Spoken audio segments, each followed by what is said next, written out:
Parlarem del recurs presentat davant la resolució de la demanda contra el Banc Sabadell que ha estat desestimada. En cas de guanyar el recurs, l'Ajuntament podria recuperar gairebé 2 milions d'euros. També parlarem sobre l'inici de les obres del nou Gim 10, que van començar fa uns dies i que inclourà una nova caldera de biomassa. I a la secció de cultura, entre d'altres, parlarem de la tercera sessió de Circ a la Fresca que va portar al Parc dels Pinatons la companyia Circos Los i el seu espectacle Charivari Blues. Tot això i molt més al Cardedeu informatiu d'avui. Comencem.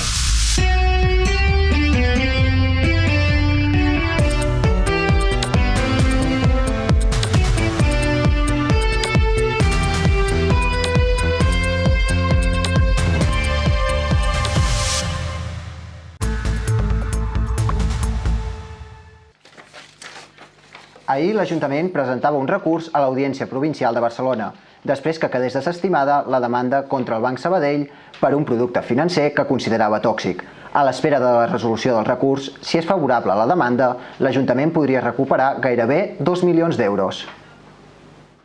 El jutjat de primera instància de Granollers desestima la demanda de l'Ajuntament de Cardedeu contra el Banc Sabadell. Es tracta d'una demanda que reclama l'anul·lació d'un producte financer que l'Ajuntament va contractar el 2008 aleshores a Caixa Penedès. El govern considera que fa 9 anys l'entitat bancària no va donar prou informació sobre el producte financer. El jutge considera i percep que la informació que va donar a Caixa Penedès era suficient perquè l'Ajuntament de Cardedeu entengués el que estava contractant. Com que té serveis econòmics, hauria pogut valorar el que estava comprant. Aquest és l'argument de la sentència i era l'esperable en el sentit que aquest era el debat, realment aquest era el debat, saber si el banc va donar prou informació i si l'Ajuntament ho va entendre. L'Ajuntament presentava ahir un recurs a l'Audiència Provincial de Barcelona, ja que avui s'acabava el termini. Nosaltres en aquest recurs el que intentem explicar en el jutge són dues qüestions. Primer, analitzar el que va passar el dia del judici, com el director del banc va explicar què va explicar i què no va explicar en l'Ajuntament en el seu moment, reflectint que la informació no es va donar, que documentalment està acreditat que la informació no era completa, i després posem de relleu que estem parlant de l'any 2008, que ara és molt fàcil que tothom parli de la informació i de la banca com si fos una cosa que tots coneixem, però l'any 2008 era un escenari en què el banquer era el teu conseller, el que deia el banquer anava a missa i hi havia una confiança absoluta. Si el recurs finalment es resol a favor de l'Ajuntament, suposaria recuperar un total de 2 milions d'euros d'interessos pagats a la banca. En cas contrari, hauria de seguir pagant fins al 2023. En aquests moments, l'Ajuntament de Cardedeu paga anualment 150.000 euros cada mes d'agost, cada 15 d'agost, això és com per la festa major. Per tant, 150.000 euros cada any que ens estalviaríem i els 150.000 euros que hem estat pagant des del 2010 aproximadament. Enric Oliver calcula que la sentència al recurs es farà pública a finals del 2018. Ja han començat les obres per millorar i ampliar les instal·lacions del Gim 10. 3 pistes de pàdel i una segona sala de fitness són algunes de les novetats, però si cal destacar alguna és la instal·lació d'una caldera de biomassa. José Manuel Torre, el nou gerent del C10, ens ensenya en quin punt es troben les obres. Un dels objectius prioritaris del Pla d'Actuació Municipal de l'actual Junta de Govern és el de convertir la Tèxtil Racer en un gran espai per a la cultura popular i associativa i per al foment de la creació i la formació artística. Un objectiu que passa per la reforma de l'espai ubicat al costat del Casal La Fusteria i que necessita d'una profunda remodelació molt costosa. Per tal de poder assumir aquesta despesa, l'Ajuntament de Cardedeu ha decidit subhastar 2 parcel·les de titularitat municipal, ubicades a la zona industrial del carrer Mogent, al polígon sud, i provinents de la cessió de l'aprofitament del sector urbanístic. Fa uns anys es va desenvolupar un sector, diguéssim, al nord del polígon sud, al sud del Poble Sec, i es van rebre, perquè la llei d'urbanisme ho diu així, aquestes parcel·les per aprofitament mig. L'Ajuntament ha adquirit en valor un 10% del desenvolupament del sector, de forma totalment gratuïta, és a dir, pertanyien altres propietaris, i el desenvolupar el sector i urbanitzar allò es fa una taula de compensació i l'Ajuntament passa a rebre allò. L'objectiu és que aquest espai de la Tèxtil Racer es converteixi en una petita fàbrica de cultura, però la despesa necessària es calcula entorn als 2 milions d'euros. D'aquests, pràcticament la meitat arribarien a través del finançament de la Diputació de Barcelona. L'altra meitat s'espera obtenir majoritàriament de la venda d'aquestes parcel·les i d'altres subvencions. El que no volem és un muntant tan important, de més de 2 milions d'euros, segurament, o segurs 2 milions d'euros, doncs haver-ho d'afrontar a base de préstec municipal, perquè això faria pujar l'endeutament. Per tant, estem fent aquestes diferents fórmules i creiem que aquesta part podria venir perfectament de les parcel·les, que a la vegada això estaran en ús i esperem que s'hi puguin instal·lar noves empreses en pocs anys. Per determinar el preu de sortida des de l'Ajuntament de Cardedeu s'ha realitzat una tasació que determina quin és el preu de mercat. A partir d'aquí s'esperen rebre diferents ofertes que millorin aquest preu inicial, que està al voltant dels 400.000 euros per cada parcel·la. Les persones o empreses interessades podran presentar propostes fins al proper dia 2 d'agost. L'Ajuntament de Cardedeu ha posat a subhasta 2 parcel·les de titularitat municipal. L'objectiu de la venda d'aquestes parcel·les és aconseguir finançament per afrontar la reforma de la Tèxtil Race, que permeti convertir-la en un gran espai per la cultura popular i associativa. L'Ajuntament ha marcat un preu de sortida inicial al voltant dels 400.000 euros per cada parcel·la. Ja han començat les obres de rehabilitació, ampliació i millora de les instal·lacions del Gim 10. La principal novetat és la substitució de la caldera antiga per una nova de biomassa, una inversió econòmicament costosa que s'instal·larà per primera vegada en un equipament municipal a Cardedeu. Les obres, que es preveu que finalitzin al setembre, no afectaran a l'activitat dels usuaris. Aquí fem una renovació del paviment, també, com veieu, els costats dels voltants de la piscina, les canastres, es fa nou. Hi havia alguns problemes de filtracions, també està fet malbé amb el pas del temps, perquè és una instal·lació que ja té uns anys. Aquí concretament es fa una sala nova per activitats, fitness, tenim una sala gran actualment, que és la que heu vist, aquesta zona que està tapada, i aquí fem una altra nova, completament tapada, on jugarem per distribuir totes les activitats que fem al Gim 10. Aquí veiem per un costat una part de l'ampliació de la instal·lació, que seran les 3 noves pistes de pàdel, que farem a aquell costat, i després una part de la millora de tota la instal·lació, que és el que no es veu, perquè després tots els abonats podran gaudir directa o indirectament, és on s'instal·larà l'accés a la caldera de biomassa que tindrem. Per què està aquí?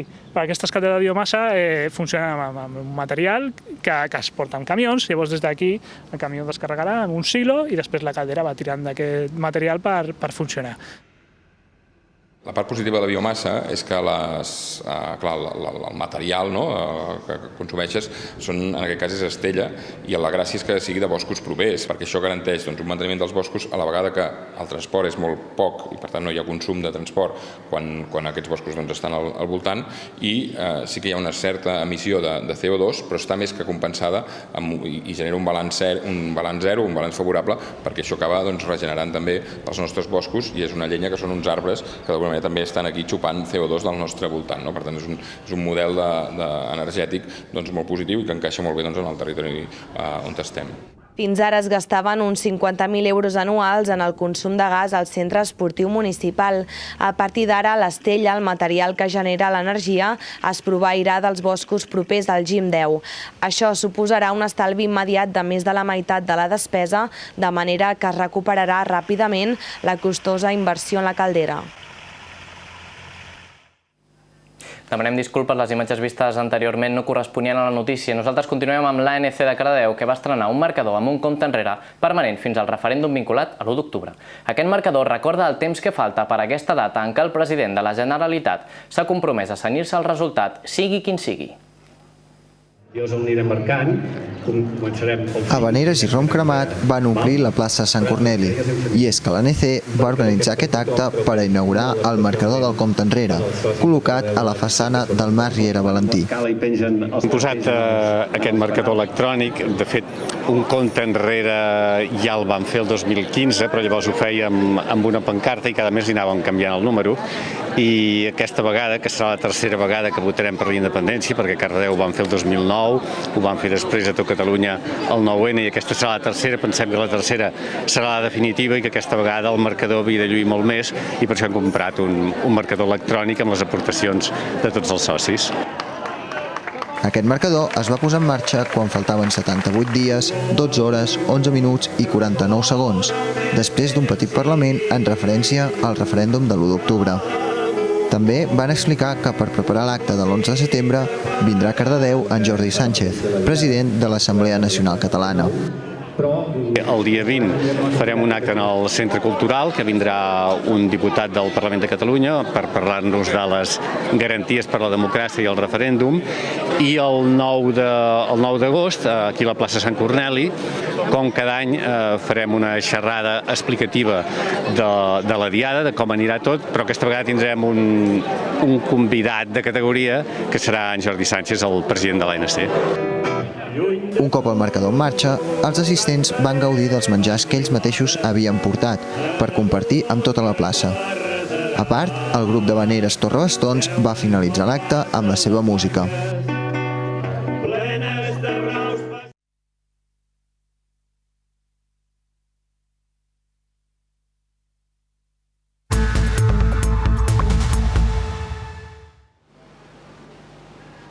El barri del Poble Sec va viure aquest cap de setmana una jornada de festa amb sevillanes, dominó, escuma, balls de saló i una botifarrada a les places Sant Jaume i Llibertat. Un cap de setmana ple d'actes per celebrar les festes del barri, que va finalitzar amb la cantada de Veneres. Amb l'arribada de l'estiu s'apropen les festes de barri i aquest cap de setmana el Poble Sec estava de celebració amb un munt d'activitats. La jornada festiva va començar amb un festival de sevillanes a la plaça Sant Jaume, un munt d'actuacions tant grupals com individuals que van entretenir el públic, que en algunes ocasions recordava el seu poble d'origen amb aquest ball tradicional. És el cas de l'Antònia, que ja fa anys que viu al Poble Sec però encara enyora Màlaga, la seva terra natal. Lo que más me gusta es lo que se está haciendo ahora, el flamenco, la sevillana y todo esto me encanta. Sí, a veces sí que siento añoranza, pero ¿sabes qué pasa? Que como ya tengo mis hijas aquí, estamos aquí, pues vivo aquí. D'altres venen de pobles veïns com Llinars per passar una bona estona. Fer pinya amb els amics que són d'aquí. Acabo d'arribar i acabo de menjar una botifarra. Després de les sevillanes va sonar la música de la Disco Mòbil, que va fer un recorregut per les millors cançons del pop i rock tant espanyol com internacional. El següent dia va continuar la festa amb el tradicional campionat de dominó, en què van participar més d'una desena de persones. I dels més grans passem als més petits, que es van omplir d'escuma, bombolles i colors a la plaça Llibertat, amb la festa de l'escuma que va muntar a 15:15 i que va fer gaudir a tots els assistents. La festa del barri del Poble Sec va continuar amb les activitats, dinars i sopars populars fins diumenge, que van acabar amb un espectacle de Veneres. Segons càlculs matemàtics elaborats per la Conselleria de Salut, el 2016 a Catalunya es van diagnosticar un càncer a 38.500 persones.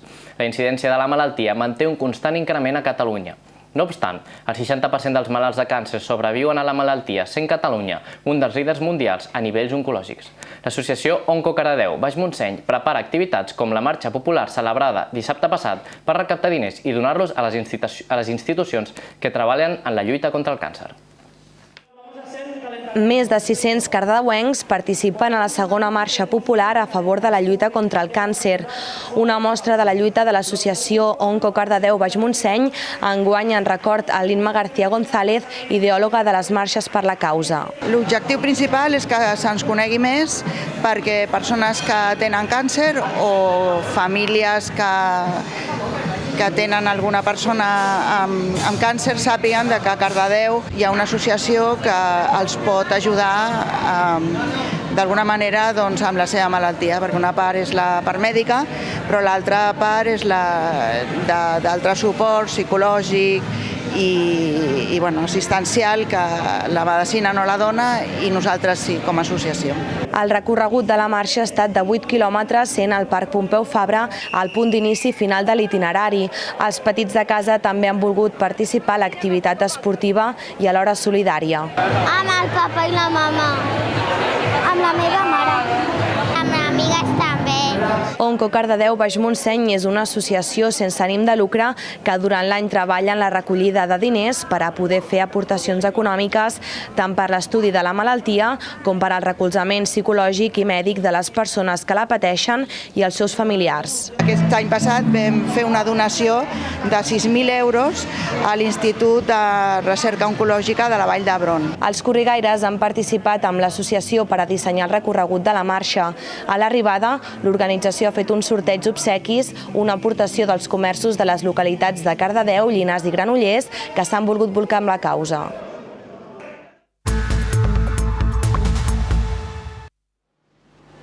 tercera nit de Circ a la Fresca i tercera d'èxit rotund. La companyia Circo Los ha aconseguit omplir de nou la zona d'espectacles del Parc dels Pinetons amb Charivari Blues, malabars i equilibris en un homenatge que els artistes de la companyia han volgut dedicar als seus mestres de circ. Inspirats en la pel·lícula de Blues Brothers, la companyia Circo Los ha presentat l'espectacle Charivari Blues a la tercera jornada de Circ a la Fresca. La història de Charivari Blues va néixer a l'Escola Nacional de Circ a Rio de Janeiro, lloc on es van conèixer i formar els 4 artistes que formen part de l'espectacle. Hem fet tots 4 a l'Escola de Circ de Rio i aquest espectacle és una mica... Teníem la intenció de fer un homenatge als nostres mestres de l'escola. Ens hem retrobat a Espanya després de 15 anys. Hem decidit fer aquest espectacle amb un homenatge als nostres mestres. Aquesta companyia de circ contemporani troba en el llegat dels seus mestres i entrenadors, tots de procedències molt variades, diferents formes d'entendre l'art de l'expressió corporal i el circ. És més que la professió, és un estil de vida, és la passió, és tot. Charivari Blues incorpora malabars, monocicles i llit elàstic, amb equilibris impossibles i vertiginoses acrobàcies, tot amb una bona dosi d'elegància i molt d'humor.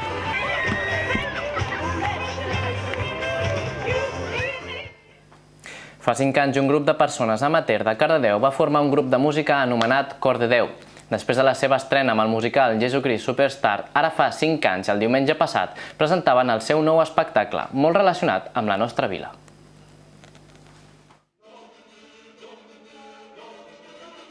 12 cançons, una per cada mes de l'any i amb tocs de la vila, amb tocs de Cardedeu. El grup amateur Cor de Déu estrenava el seu nou espectacle al Centre Cultural de Cardedeu. Un espectacle per tancar la temporada i per reviure dates importants de Cardedeu mitjançant la música. Som gent d'aquí del poble, no hi ha ningú que sigui l'únic músic, soc jo pràcticament, vull dir, són gent amateur, gent que li agrada fer això i jo crec que al moment que els hi poséssim pressió, a part que són gent, ja ho veus, la mitjana d'edat són 45 anys, vull dir que si vas a un càsting has de treballar només allò i no.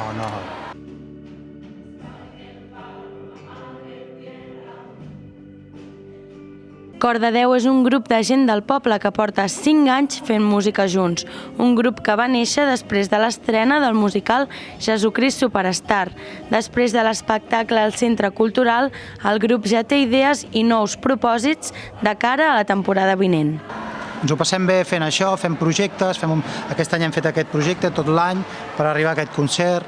L'any que ve segurament tinc diverses idees al cap també, volem fer un espectacle només d'un grup i la idea és fer aquest espectacle i intentar fer-lo a diversos llocs.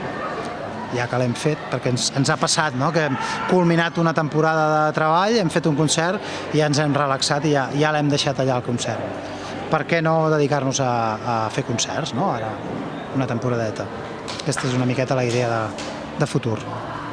Un espectacle amb taquilla inversa on el públic va quedar molt satisfet.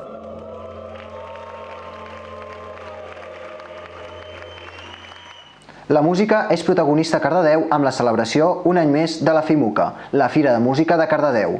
L'esdeveniment és el punt de congregació de molts professionals que treballen en qualsevol ram de la música, des de productores del sector fins a botiguers, passant per grups amateurs i escoles de música.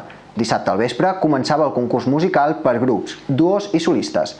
A mitjanit, el jurat va donar el veredicte dels guanyadors de les 3 categories, posant el punt i final a l'edició de la FIMUCA d'enguany.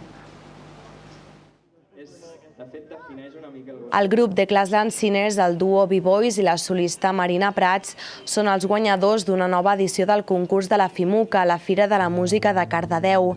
A les 7 del vespre es donava el tret de sortida al concurs musical organitzat per la Fira, on hi participaven més d'una quarantena de grups, entre ells la Mulata, que es defineix com un mestissatge de música llatina i catalana. Fem una percussió llatina, per tant el que tenim és unes pailes, el xorx, que toca les pailes i el bombo, amb els callots i plats.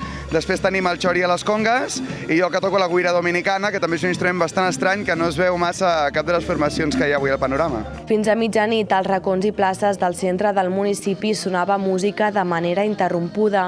Cadascun dels grups disposava de 25 minuts d'actuació en 3 franges horàries diferents.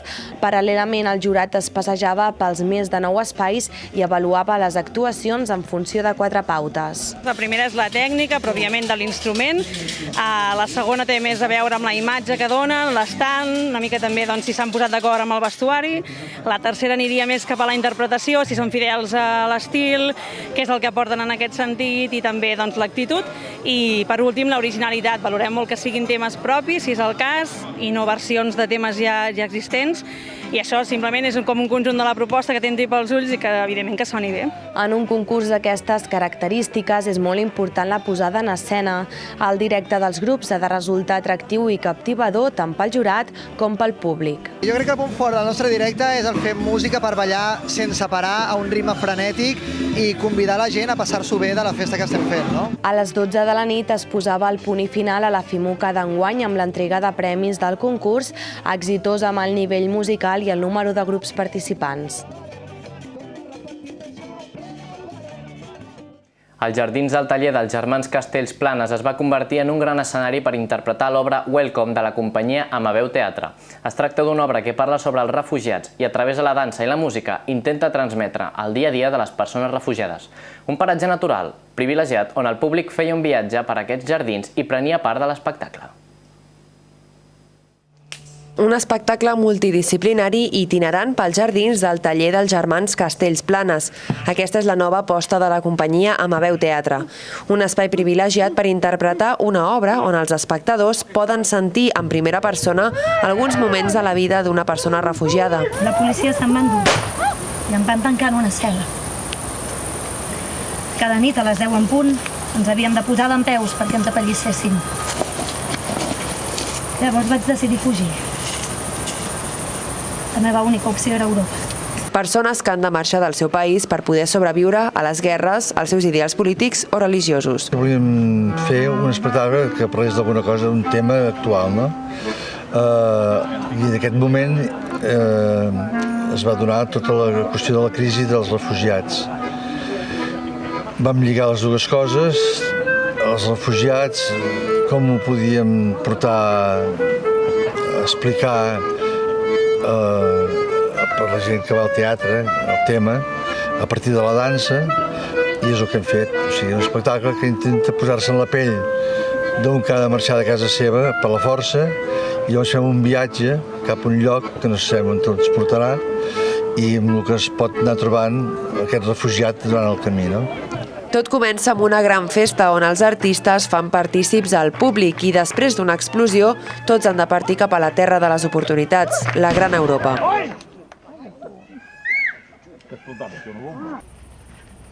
Durant el viatge tots viuen un llarg trajecte ple de baralles, fam, trets i plors, tot reproduint la vida de milers de persones refugiades. Una obra que vol conscienciar els espectadors del patiment que viu tota aquesta gent i de com pot arribar a ser el seu dia a dia.